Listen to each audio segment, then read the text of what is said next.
Good morning mga lods, mga ma'am, mga sir, welcome to my vlog. So yung ating vlog, papakita ko lang dito lods yung dinadaanan po ng mga farmers ng barangay Villa Hermosa. So ito po talagang napakatirik po mga lods, ano? Yung dinadaanan, wala pong choice kundi dito po dumaan. Yung makikita po natin yung napakatirik na yan na daanan, no? Yung mga farmers ng rice, pag once may mga harvest na sila, talagang obligado po talaga lods, dito sila dumadaan at mayroong kargang kopra at yung palay, binubuhat lang yan lods. Yung iba na may mga kalabaw at tatawag sa amin dito sinasalay, so dito rin dumadaan yan.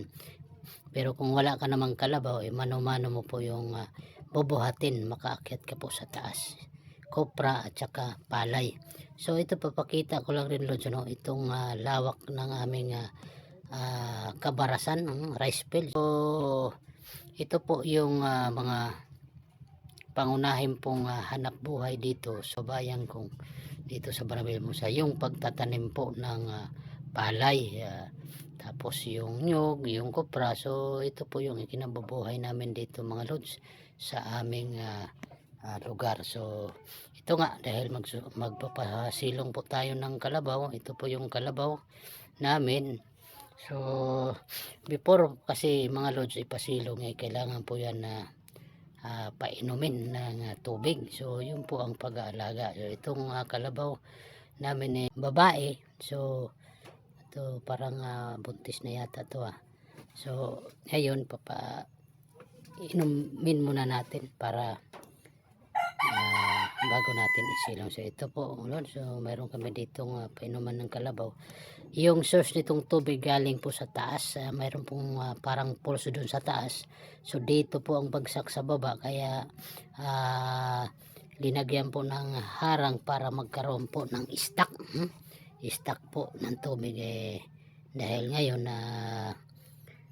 tag-init, kaya importante na makainom talaga yung ating mga alagang kalabaw. So ganun lang naman talaga lods yung pag-aalaga ng kalabaw o baka.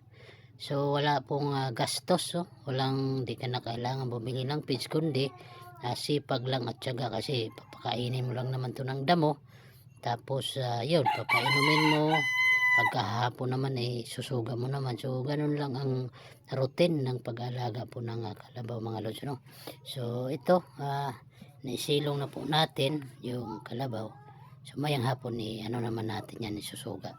So ito po yung kabuuan po lods ng sasabi kong taniman ng palay o kabarasan farm. So napakalawak po, mayroon sigurong mga nasa 100 hectares siguro ang lapad nito, ang laki nito.